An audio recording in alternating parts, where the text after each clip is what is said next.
اب دیکھیے کہ آج 18 رمضان المبارک ہے، پھر 19 اور 20 اور پھر اعتکاف کا مرحلہ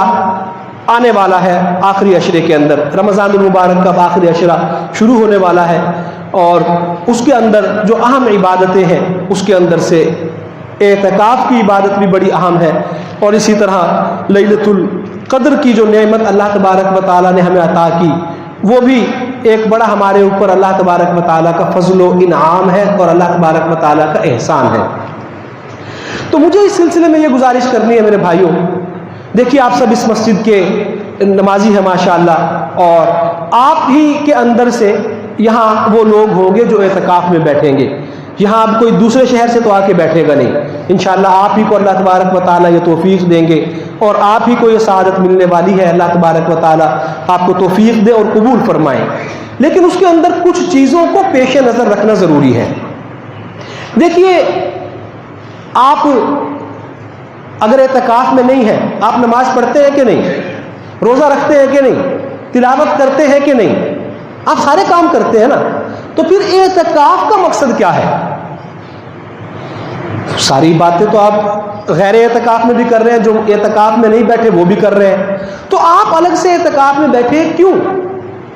آپ کو اللہ تبارک و تعالیٰ نے چنا ہے ایک خاص عبادت کے لیے، اس عبادت کے کچھ تقاضے ہیں، اگر آپ ان پر عمل کرتے ہوئے اس عبادت کو انجام دے سکتے ہیں تو آپ ضرور اعتکاف میں بیٹھیے، اور اگر آپ کے بس میں یہ نہیں ہے، آپ ان شرائط کا خیال نہیں رکھ سکتے، آپ ان آداب کو ملحوظ نہیں رکھ سکتے، تو پھر کیا ضرورت ہے اعتکاف میں بیٹھنے کی؟ اعتکاف ایک سنت عمل ہے، اس سنت عمل کے لیے اگر آپ حرام کام کے مرتکب ہو، آپ گناہ کے مرتکب ہو، کہ آپ اعتکاف میں تو بیٹھ گئے لیکن اعتکاف میں بیٹھ کے مسجد میں آپ جھوٹ بول رہے ہیں، مسجد میں آپ غیبتیں کر رہے ہیں، مسجد میں آپ موبائل کا ایسا استعمال کر رہے ہیں جو حرام ہے، تو پھر کیا فائدہ ہوا اعتکاف میں بیٹھنے کا؟ اس سے اچھا تو اعتکاف میں نہ بیٹھتے۔ تو اعتکاف میں جب آپ بیٹھتے ہیں وہ آپ سے کچھ ریاضت مانگتا ہے، وہ آپ سے کچھ چیزوں کی قربانی مانگتا ہے۔ وہ اگر قربانی آپ دے سکتے ہیں، آپ موبائل سے کنارہ کشی کر سکتے ہیں، اس کا یہ مطلب نہیں ہے کہ آپ اگر مسجد میں ہوتے ہوئے اعتکاف میں ہوتے ہوئے کال کریں گے تو آپ کا اعتکاف ٹوٹ جائے گا، یہ میں نہیں کہہ رہا، ٹھیک ہے، وہ الگ مسئلہ ہے۔ لیکن آپ سے وہ قربانی مانگتا ہے کہ آپ موبائل گھر رکھ کے آئیں نا، آپ 10 دن اللہ تعالیٰ کے لیے دیں، آپ اللہ سے لو لگائیں، آپ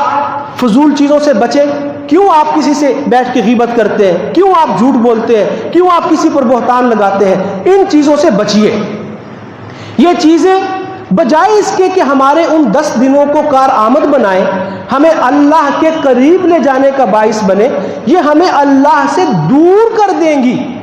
اگر ہم ان شرائط اور ان چیزوں کا خیال نہیں رکھیں گے۔ تو جو حضرات اعتکاف کے اندر بیٹھیں ان سے میری یہ گزارش ہے کہ وہ ان چیزوں کا خیال رکھتے ہوئے بیٹھیں، اور اگر وہ نہیں اس کا اہتمام کر سکتے تو نہ بیٹھیں، کوئی ان کے اوپر فرض واجب نہیں ہے۔ اور پھر اس کے اندر بھی اعتکاف کے اندر دیکھیے کہ جو سنجیدہ لوگ ہوں، بڑی عمر کے لوگ ہوں، ان کو بیٹھنا چاہیے۔ آج ہمارے ہاں یہ ایک رواج سا چل گیا ہے کہ چھوٹے چھوٹے بچے ہوتے ہیں، وہ آتے تو شوق میں ہیں اپنے، ہمیں کوئی ان کی نیت پر شک نہیں کرنا چاہیے، اور اللہ سے جو ان کی محبت ہے اس کو ہمیں مشکوک نہیں بنانا چاہیے۔ پتہ نہیں ان کا اپنے رب کے ساتھ کیا معاملہ ہو اور اللہ کی نظر میں ان کا کیا مقام ہو، ان بچوں کا، ان نوجوانوں کا، تو کسی کو حقارت کی نگاہ سے نہیں دیکھنا چاہیے، اور نہ یہ مقصود ہے۔ مطلب صرف اتنا ہے کہ ایسی عمر کے افراد ہوں کہ جو میچور ہوں، جن کو پتہ ہو اور وہ ان چیزوں کا خیال کر سکے، وہ بیٹھے تو یہ اچھا ہوتا ہے۔ اسی لیے بعض مساجد کے اندر عمر کی حد مقرر کر دی جاتی ہے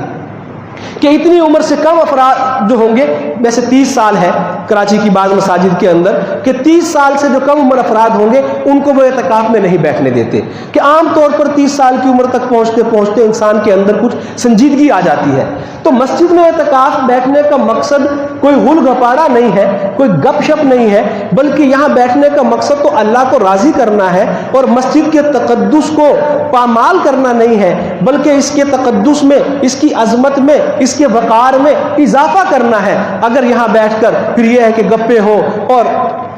خوش گپیاں ہو رہی ہیں، مذاق ہو رہے ہیں، تو یہ میرے دوستو اچھی چیز نہیں ہے۔ آپ کو اپنی مسجد کے ماحول کو اس سے بچانا چاہیے، اور یہ آپ ہی نے عمل کرنا ہے، آپ ہی اس کے مخاطب ہیں، اور آپ ہی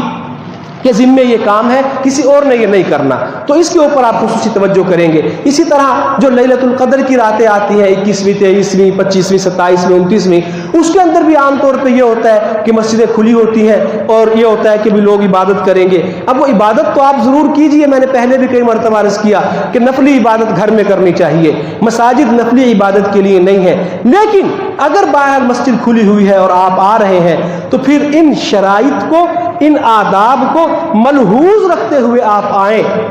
تو پھر تو فائدہ ہے، ورنہ وہ جو آپ نے آ کے لیلۃ القدر کی رات میں 4 نفل پڑھنے ہیں، 1 پارے کی تلاوت کرنی ہے، اور پھر جھوٹ بول کے، غیبت کر کے، بد نظری کر کے اور مسجد کے تقدس کو پامال کر کے جو گناہ سمیٹنا ہے، اس سے بہتر یہ تھا کہ اگر آپ تراویح پڑھ کر سو جاتے، صبح اٹھ کے سحری کھا لیتے تو آپ کے لیے یہ زیادہ بہتر ہوتا۔ تو اس لیے اپنا جائزہ لیجئے اور ہر عبادت کے